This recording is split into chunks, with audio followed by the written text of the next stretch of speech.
Thank you all so much for stopping by today. So last week we shared with you part one of our garden tour. I also shared some tips about how we're going to try to extend it.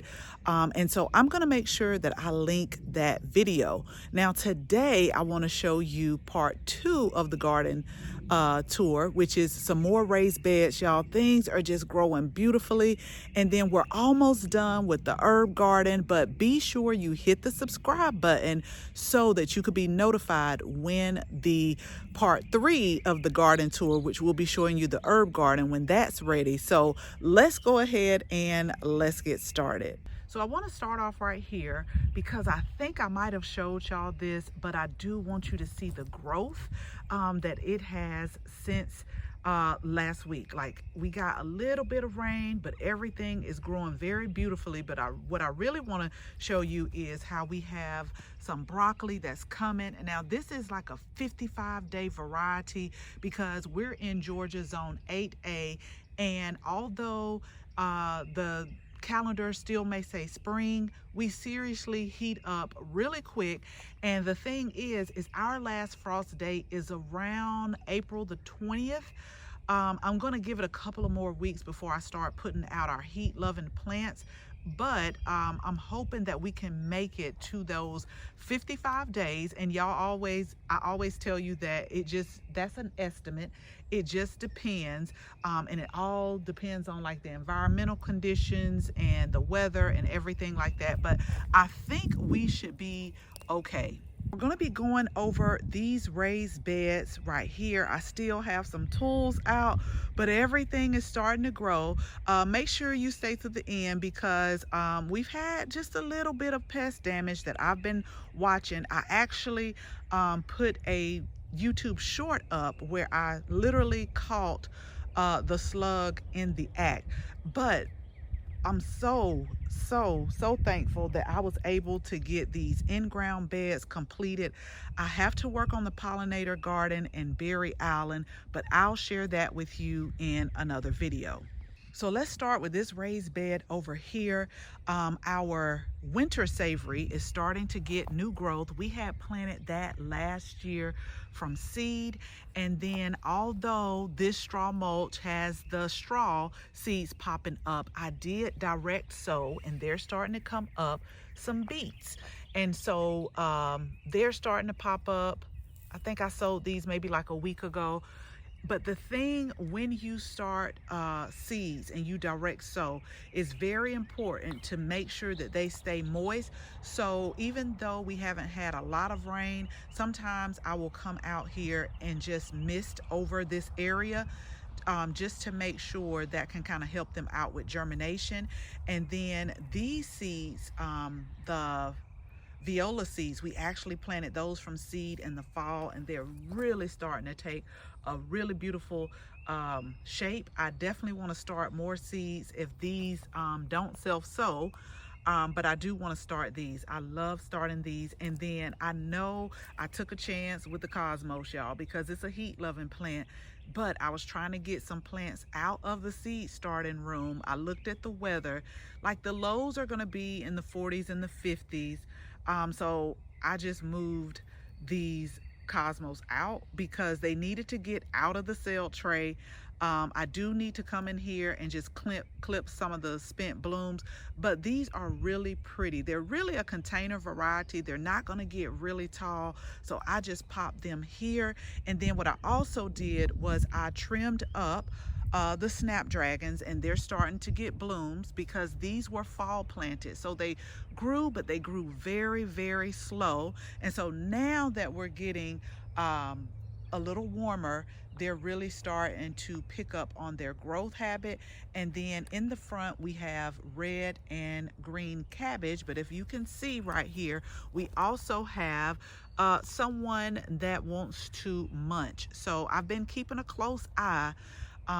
We did catch one in the act, but if this keeps it up, then we'll take matters into our own hand. So over here we have more broccoli, and then this is the hot and spicy oregano. This is a perennial, and some of it had took a little hit from the cold. So what I did was I just came in and cut off all of that, And when I put a layer of compost down here, when I planted some of the new plants, they are really starting to take off and grow. I had soil blocks, some lettuce seedlings, and so this is just let me pop them here type thing. And then this cilantro is a fall planted cilantro, and as you can tell, it's going to bolt and go to seed. Whenever the cilantro sends up this real thick stalk, if you can see, pretty soon it's going to be going to seed. But I did start some more cilantro from seed. This is a different variety. It doesn't get that tall. So we put those right here. And then we also have some pansies that we need to come in and like deadhead so we can continue to get more blooms. And then the foxley thyme, we already had this right here, but it's starting to put on some growth as well. So next up, we have more pansies, more red cabbage, and we got some dill that we started from seed in the back. Our winter savory, I have to make sure I know which one, because we actually started summer savory this season, but we haven't put it out yet. But the winter savory is a perennial herb, and it really reminds me of a mix when you rub it between rosemary, thyme, and oregano. We also have some more thyme that we put right here, and then we trimmed up our speedwell right here. Plants are just so amazing. So we left them over the winter, and then once they started putting on new growth, when the weather started heating up, we just trimmed back that old growth, trimmed it back, and just in little over a week, we have like an abundance of the speedwell coming up. And then we have just snapdragons that we kind of just put in between here. And then the Chinese cabbage is where I caught the slug all over, but that's okay. We took care of him. And then this is the lemon thyme that I absolutely love.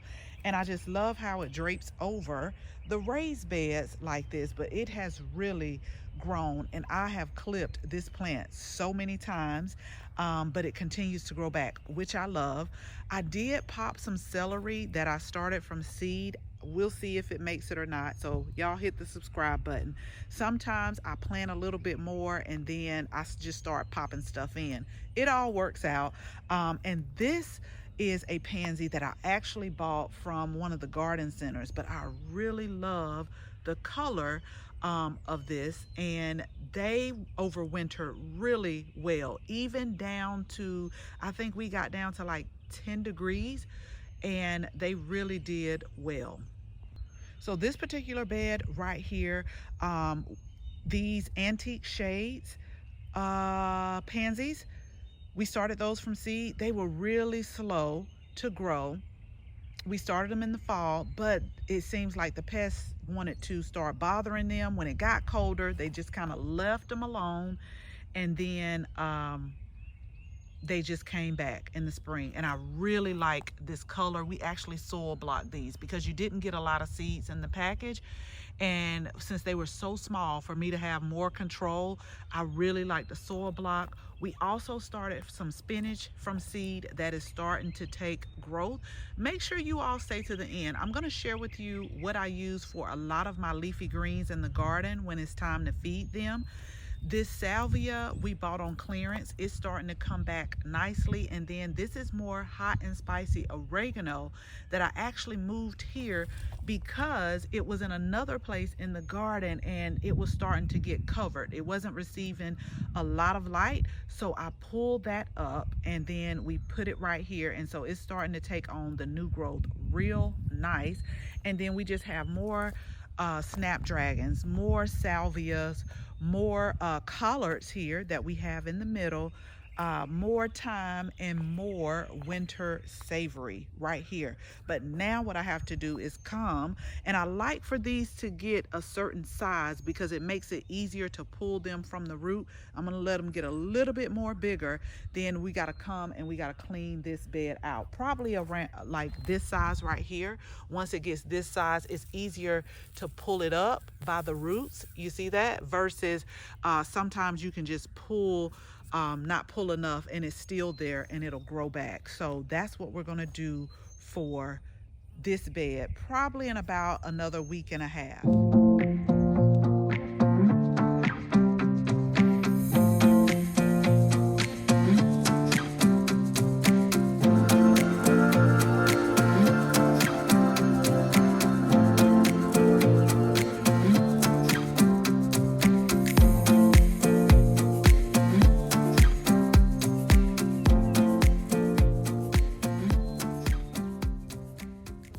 Bed before we show you the in-ground beds is this one right here.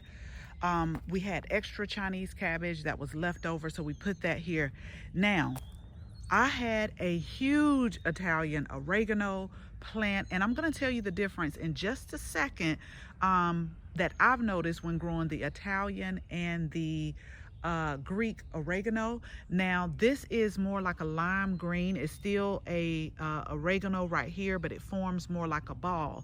We had the Italian oregano that forms more like a ball as well, but it did take a lot of damage when we got down to 10 degrees. The plant was still alive, but when I started cutting out the brown parts, like it was like in the middle, and it just made the plant look so, it didn't look right. So we pulled that one and we started with a fresh one.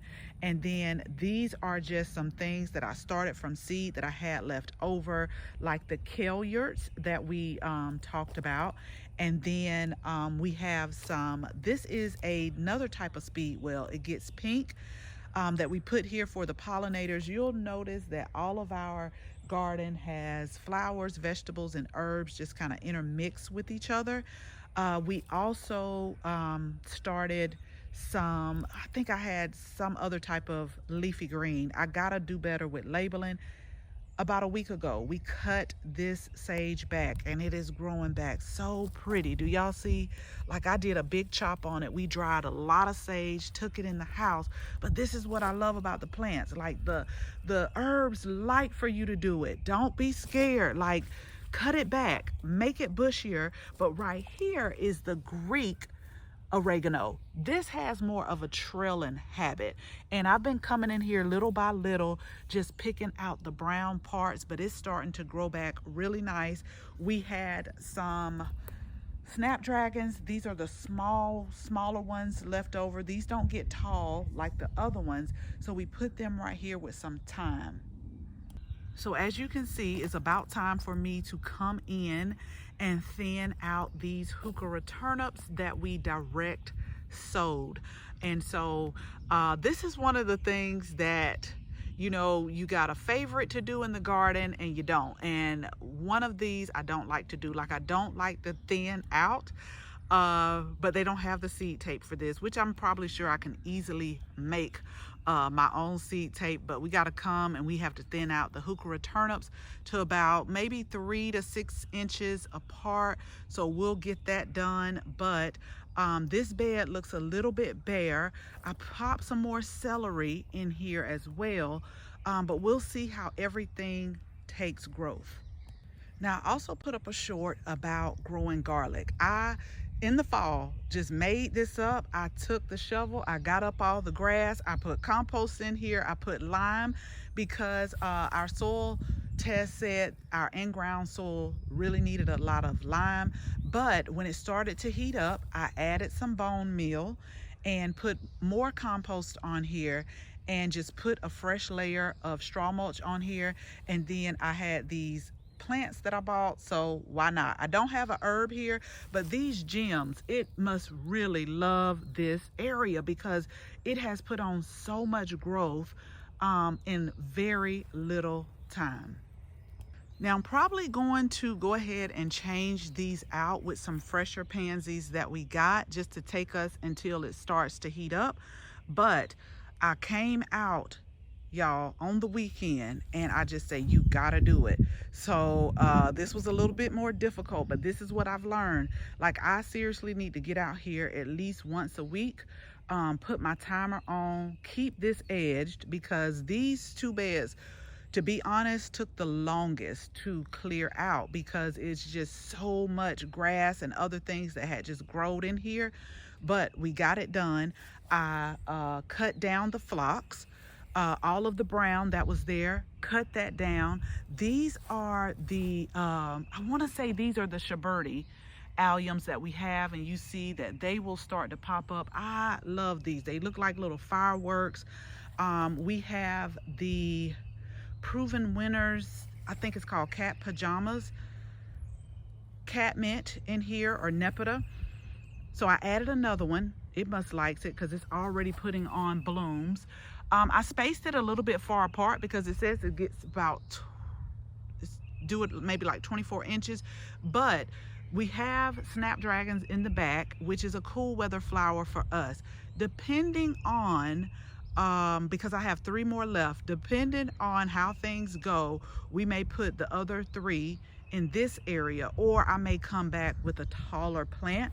But we have these little miniature phlox right here that gets about 6 to 10 inches in height and width, that are really starting to bloom. Y'all, when I planted these, they had no blooms. The Dusty Millers, once it gets hot, we're gonna pull those up, and then we just got some of the smaller lower growing snapdragons right here, and we did the same for this bed as well. Just cleaned everything up. Our bee balm is coming back. So when I was cleaning everything up, the perennials, I also went in and put some plant tone in the soil, so they're coming back up nicely. Now right here, these are scented wallflowers, and I had like a pink and purple mix. So I put 3 on this side, and then I put 3 over here. I still got wallflowers, but they're yellow, and so I'm going to probably either put the phlox, the low growing phlox right here, or come up with another type flower. But the salvia that we planted last year specifically had annual on there, because sometimes you have an annual salvia, you have a perennial one. Will you look at this?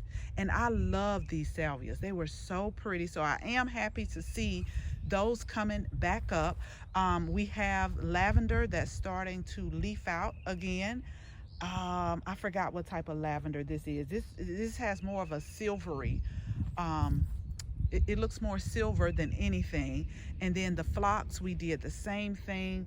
We cut back all of the brown parts and fertilized it. They're coming back nicely. And then we have 2 Shaberti alliums that are coming up. And then you all know that we did a quick video. I'll make sure I link that we replanted our containers right here. I gotta move those bags. Y'all don't worry about it. Now again, we still have some places that we gotta clean up, but I'm gonna keep you all posted. So make sure you subscribe. We got the pollinator garden we gotta clean up. We got Berry Lane we gotta clean up. The rose garden, I have to put the tarp down. We have some plants in the ground as well that I need to just go in and do exactly what I did with these beds right here. My goal was to really get these started off right, in which we did in sections. And so I really need to keep up with the maintenance, but I have some more garlic growing, and we have some more beets growing in the ground, and some walking onions, and I just need to clear those areas. And then, like I said, we're almost done with the herb garden, so we want to keep you posted on those. So make sure that you hit that subscribe button. So y'all, just like we did with part 1 of the garden tour, again, I'll make sure I link it. I already have my supports that are for the when it gets really hot, because I think next week is going to be like 80 degrees, and so we're going to put our shade cloth on there. So I'm going to get these beds over here set up the exact same way so that we can try to prolong our cool weather gardening plants. Okay, so at the beginning of the video, I shared with you what I use on a lot of my leafy greens. This is the Neptune fish and seaweed fertilizer. So this is what I'm over in. When we did part 1 of the garden tour, I'm back over in this section. So what I'm going to do is go ahead and start fertilizing some of our leafy greens, like this broccoli over here. I don't really fertilize the lettuce because it's so quick growing, but I'm going to fertilize some of these greens over here as well.